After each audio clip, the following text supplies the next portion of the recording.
What up? T-Bob here. And Jake as well. And look at you. You done stumbled upon little OTB Saints, where we bring you all the latest black and gold coverage. Who are the Saints going to draft? Who's going to be their quarterback? What does the salary cap look like? All that information and more.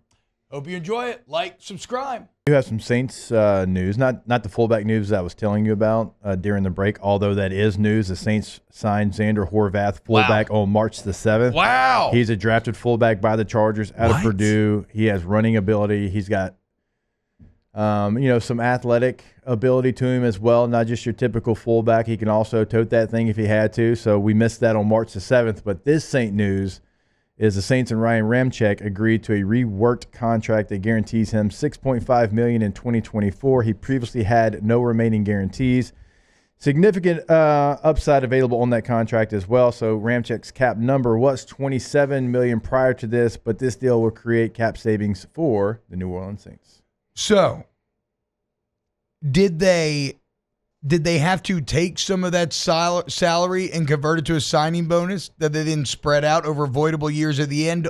Or are you saying that the now going from no guaranteed money to $6.5 million was enough for Ramczyk to accept a pay reduction? Yeah, I'm looking at it right now. Mike Triplett said Saints had room to push back more than $12.6 million in cap cost if they converted most of Ramczyk's $17 million salary into bonus.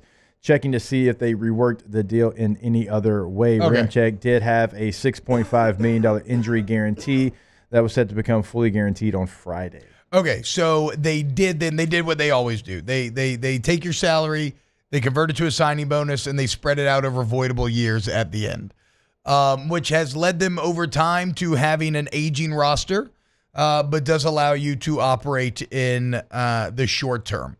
It's also led you over time to, paying some players that are no longer on your roster. However, the theory is that they're in small enough amounts that you deem it acceptable because the cap rises and it's just like a little tax, a little cost of doing business expense. So now you got Tyrann Mathieu locked up for 2 more years. Him actually taking a little less to finish here in the city. You love to see that. Tyrann's still good, even if he's, not maybe the best like he once was. But what Tyrann does bring on top of play is still excellent leadership. And right now that locker room needs it and he did, more than anything. He did play well. Yeah, he did play well. I'm not saying he's bad. No, I'm not saying he he's played, bad. Like Marcus May played bad. Yeah. Tyrann played well. And so like Tyrann, it makes a lot of sense for New Orleans to keep him for what you're saying, T-Bob. The leadership is going to be there. So even if it goes down over the next 2 seasons, I think it's still going to be at a high enough level where you can justify it because of what he brings in the locker room, on the field. You got a young secondary too, right? You do. Like if Jordan Howard's going to be your guy, yeah, you need him in there. Even like Alontae Taylor and some of these young corners, Paulson Adebo, like they can learn. They can learn from a Tyrann Mathieu. Well, I think they have been. Yeah. They have been, and that's one of the reasons why they've been successful. So I mean, Tyrann, I think lived up to the contract that he signed with the Saints, and I know that year they signed a bunch of guys that you're taking a little bit of a chance on because you weren't quite sure. Well, he was like really the one hit. The other guys aren't on the team anymore. So Tyrann Mathieu here for 2 more years.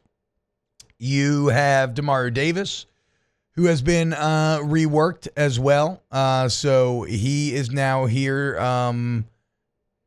He's going to be here for the foreseeable future as well, which, I mean, again, I love. You have not seen somehow, like, I'm not one of those guys when you have a cat like Demario Davis who you want to talk about leadership. I don't know. I mean, he's probably top 5 in the entire NFL in my book.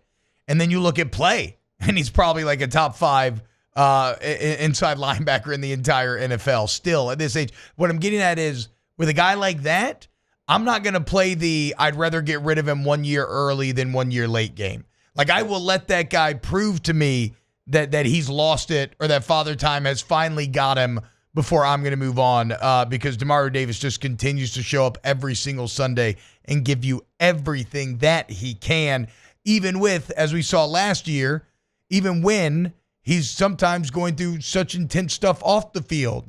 When his daughter was dealing with the seizures and everything, what did he do? He showed up, he had his best game yet, and then he used that platform to advocate, send a good message. I love that man. So I love Davis being locked up. I love Mathieu being locked up. And for Ramczyk, this is, we are entering final gasp territory here. And you need Ramczyk to work from like a team building standpoint, right? because otherwise you still have not adequately replaced Teron Armstead, obviously, and the Penny thing blew up. And so if all of a sudden you have to go get another tackle, that's not going to be ideal. So a conservative offseason for the Saints continues. And it remains. I mean, what about Willie Gay? Willie Gay signed yesterday. Does that do anything for anybody? Linebacker for the Chiefs, first 4 years, won a couple Super Bowls. Yeah, so he's a player that's going to help you in the run game. He's a 2-down linebacker. That's what he is. He's first and second down. You look at Pro Football Focus T, run grade 71.3%, coverage grade 38.9%. And his tape shows that. And that's okay. That's okay. Like that, he's a thumper. That's what he is. He is there to be a physical presence in the run game. And you start to look at, okay, you got Demario Davis, now you got Willie Gay, and like who is going to be maybe your sub package? Is that going to continue to be? You're going to go nickel anyway, right? Yeah, and like, right. He'll not a lot of times, down. would he be in there? But he does add a skill set. That is what he is going to bring. He's going to bring a physicality to the middle of your defense. And so he's an interesting player because that's all we've really seen from him in his career. I don't know that he can help you on sub downs. But again, like you mentioned, like you're going to change personnel anyway. Yeah, and then Davis still going to be getting after that quarterback, man. It's one of the ways I don't want to see Harold Perkins used next year, how the Saints use Demario Davis. I mean, Harold Perkins I feel like Blake Baker knows this better than anybody. And if you look at Blake Baker inside linebacker sack numbers, he's proven that he can get production out of that position in that way. But like, just because Perk's moving back to the middle does not mean he can't have impact rushing the passer. Look no further than Demario Davis. Probably one of my top 5 favorite Saints plays last year. I can't remember what game it was though, but old boy tried to cut Demario Davis and he hit like a werewolf leaping run where he lands on his hands and then he like lopes over him and then still gets the quarterback for the sack. Just an absolute freak. So what do we think this does for Warner at the linebacker position? I don't really know what that role is going to look like. He's going to give you a better athlete on the field than Willie Gay, but does that change his playing time? I don't know, to be honest. I mean, I know he's had some injuries. He's played well when he's been on the field. Yeah. But now that gives you kind of 3 linebackers, and maybe this is a replacement, not 1-for-1, but Zach Bond, he had a role, even though you played him in the wrong position for a long time. Like you lose him in free agency, he goes to Philadelphia, so maybe you're trying to bring him, Willie Gay, in because it's only a 1-year deal. Yeah. So maybe it's a 1-year, let's see how it works out type deal. A guy who's won Super Bowls, he's been in the middle of some really good defenses. Because I still think Pete Warner's a good football player that can help you win healthy. Wow, just amazing black and gold takes right there, Jake. I don't think I've ever heard any takes that are better than the 2 guys that just gave you that take. And you can keep getting them by going ahead and liking, subscribing, ringing the bell to get notifications when we post. Have a great day. We'll see you on the next OTB Saints.